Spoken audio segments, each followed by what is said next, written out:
Alors je suis au Salon de l'Agriculture parce que c'est déjà très agréable de se retrouver après la période Covid dans un tel événement et de pouvoir rencontrer, je dirais, concrètement les gens et discuter entre nous.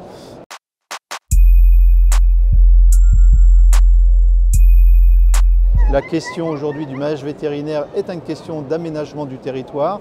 C'est ce qu'on va essayer de mettre en place avec les plans et diagnostics territoriaux. J'attends simplement, je dirais, de dynamiser ces relations.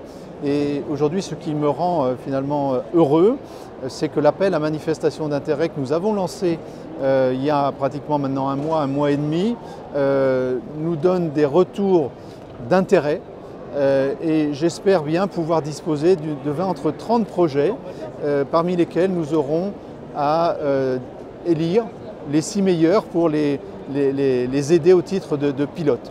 Je suis confiant dans la dynamique qui semble renaître sur ce sujet-là et j'espère et j'entends que nous puissions cultiver nos relations avec les territoires, avec les collectivités territoriales et leurs regroupements. Et c'est bien ça l'intérêt d'un salon professionnel, c'est de favoriser le lien et les échanges pour les consolider. Il y a un élément hyper important qui est venu dans notre calendrier, qui est la loi dite DADU. Les collectivités territoriales ou leurs regroupements sont en capacité d'aider à l'installation et au maintien de vétérinaires dans les territoires. Ces mesures d'incitation concernent à la fois les étudiants lors des parcours de stage qu'ils veulent faire dans les territoires, mais aussi le maintien effectivement des vétérinaires qui sont actuellement vétérinaires dans ces territoires et qui soignent les animaux de rente.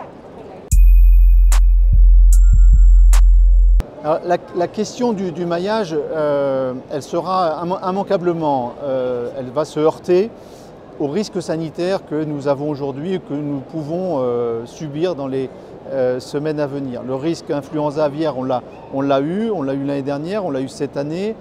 Il a permis de matérialiser et de concrétiser quel était le risque en matière sanitaire d'un déficit de vétérinaires sur une espèce dans une zone. Tout le monde sait aussi que nous avons un risque sur la peste porcine africaine qui pourrait très bien s'installer en France. Si elle vient, elle peut potentiellement venir de la zone italienne.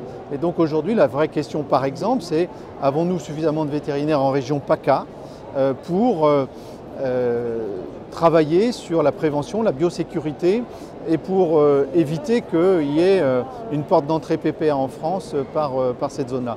Et là, effectivement, on est en prise directe avec la problématique, c'est trouver des professionnels.